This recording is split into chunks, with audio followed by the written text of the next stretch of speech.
L'annonce du classement sans suite de l'enquête sur Nicolas Hulot, ouverte après la diffusion du numéro d'envoyé spécial consacré à sa personne en novembre dernier, a braqué de nouveau les projecteurs sur l'ancien présentateur et ministre.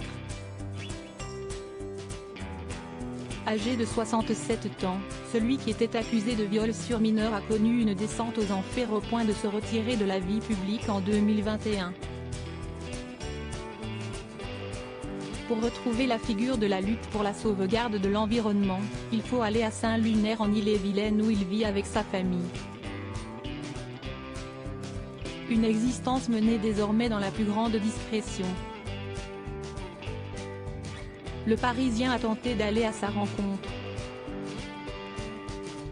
La justice a tranché sur son sort, estimant qu'il y a prescription, sans que pour autant faire disparaître les accusations.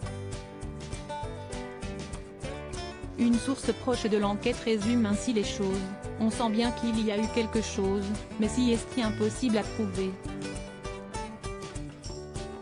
Après avoir été entendu par la brigade de protection des mineurs, quelques semaines après l'audition de Sylvia, sa principale accusatrice qui était mineure, 16 ans, lorsqu'elle aurait subi son agression sexuelle, il a repris le cours normal de sa vie.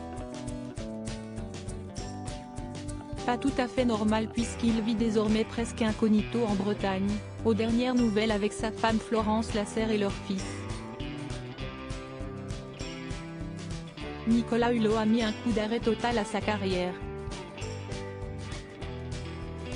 Plus de fondation, plus de politique, plus d'intervention médiatique, il ne veut plus exercer et personne ne veut être embarrassé par sa présence. La dernière a eu lieu sur BFM TV lorsqu'il a anticipé l'éclatement du scandale envoyé spécial pour dire qu'il se retirait de la vie publique en novembre 2021. Si estime maintenant en Bretagne qu'il vit, fuyant Paris où il refuse catégoriquement d'aller. À Saint-Lunaire, il mène la vie de Monsieur Tout-le-Monde. Fête de sport nautique, de moments en famille et de balades au grand air, écrit Le Parisien. Il ne recherche plus que l'anonymat, au point de semer le doute sur son identité. Un commerçant confie ainsi, il est très discret. Une fois, je l'ai reconnu, je lui ai dit « Ah, mais vous êtes Nicolas Hulot ». Il m'a répondu « Non, mais je lui ressemble beaucoup ». Moi, je savais que c'était lui.